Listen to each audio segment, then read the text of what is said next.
राजा परीक्षित महान पांडव वंश के प्रतापी राजा थे। वे अर्जुन के पौत्र और अभिमन्यु के पुत्र थे। जन्म से ही वे धर्म, सत्य और न्याय के मार्ग पर चलने वाले थे। कहा जाता है कि बाल्यकाल में भी वे भगवान श्री कृष्ण को अपना रक्षक मानते थे और उन्हीं की कृपा से उनका पालन पोषण हुआ। राजा परीक्षित अपने राज्य में प्रजा का बहुत ध्यान रखते थे। वे सदैव धर्म की रक्षा करते और अधर्म का नाश करते थे। एक बार वे वन में शिकार के लिए गए। अत्यधिक प्यास और थकान के कारण वे एक ऋषि शमीक के आश्रम पहुँचे। उस समय ऋषि समाधि में लीन थे और राजा के बुलाने पर उत्तर नहीं दे पाए।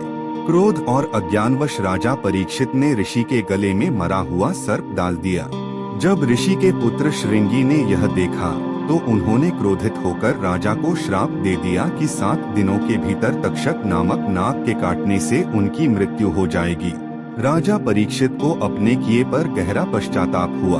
उन्होंने श्राप को स्वीकार किया और शेष जीवन धर्म और भक्ति में लगाने का निश्चय किया। राजा परीक्षित गंगा तट पर जाकर उपवास करने लगे। वहीं महर्षि शुकदेव जी ने उन्हें श्रीमद्भागवत पुराण का उपदेश दिया। 7 दिनों तक राजा ने श्रद्धा और एकाग्रता से भगवान विष्णु की कथा सुनी। 7वें दिन तक्षक नाग के काटने से उनका शरीर नष्ट हुआ, लेकिन वे भक्ति के मार्ग से मोक्ष को प्राप्त हुए। राजा परीक्षित की कथा हमें सिखाती है कि अहंकार और क्रोध विनाश का कारण बनते हैं, जबकि पश्चाताप, भक्ति और धर्म मनुष्य को मुक्ति की ओर ले जाते हैं। राजा परीक्षित के देहांत के बाद उनके पुत्र राजा जन्मेजय सिंहासन पर बैठे। पिता की अकाल मृत्यु से वे अत्यंत दुखी और क्रोधित थे। उन्हें जब यह ज्ञात हुआ कि तक्षक नाग के कारण राजा परीक्षित की मृत्यु हुई तो उनके मन में नागों के प्रति भयंकर प्रतिशोध की भावना जाग उठी।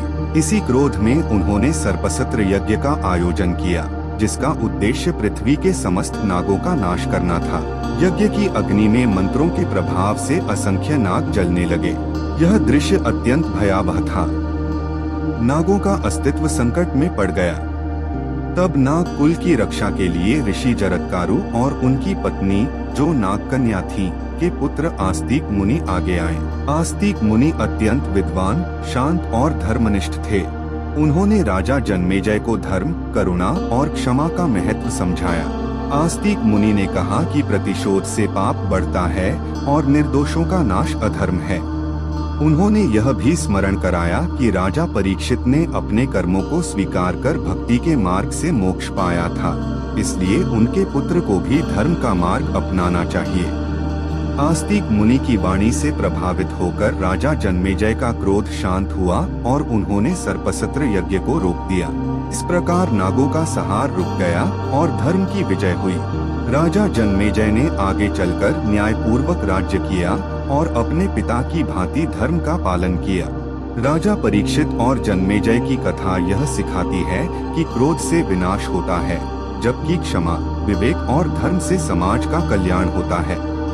यह कथा पीढ़ियों तक लोगों को संयम और सदाचार का संदेश देती रही।